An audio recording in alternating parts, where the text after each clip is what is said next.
The enemy, the adversary, the accuser, Satan, he wants you to disqualify yourself in this walk. And you might be asking yourself, like, how could I disqualify myself? Easily. In the book of Hebrews, it tells us to throw off the sin that easily ensnares us. There's some of you out there who are battling with sin. There's some of you who are best friends with your flesh. There's some of you guys who are struggling with something that is discouraging you, that makes you feel disqualified, that stops you from preaching to others because you know yourself that you ain't doing it. Right? I cannot disciple somebody or expect somebody to do something that is not seen in my life. And I encourage you today to practice what you preach. I encourage you guys to live a life that is disciplined.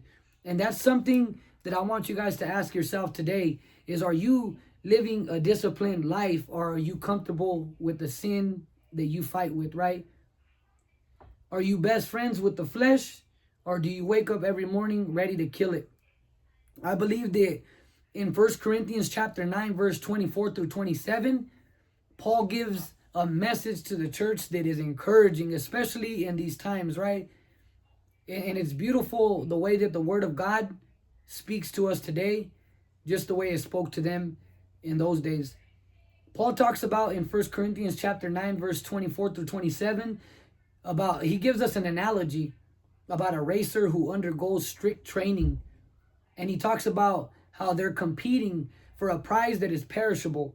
But he says, for us as believers, as followers of Christ, he said our prize is imperishable. It's eternal, which should give us more of a reason to be fighting for real.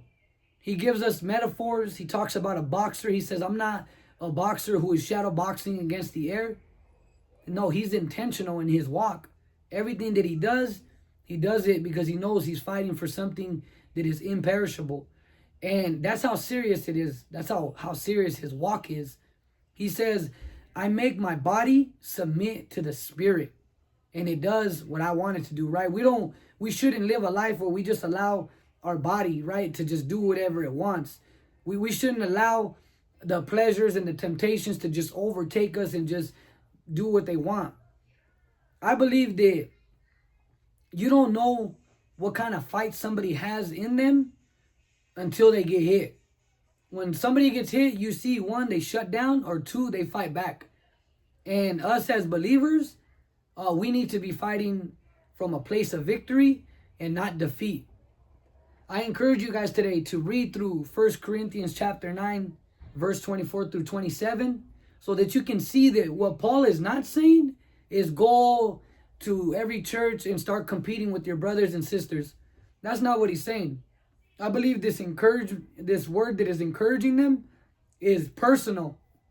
We should all want personal growth in our walk and in our life with Jesus. We should be striving for maturity, right? We're not striving to gain more followers. We're not striving to get on some type of platform and have everybody bowing down to us and idolizing us. No, we're fighting for something even more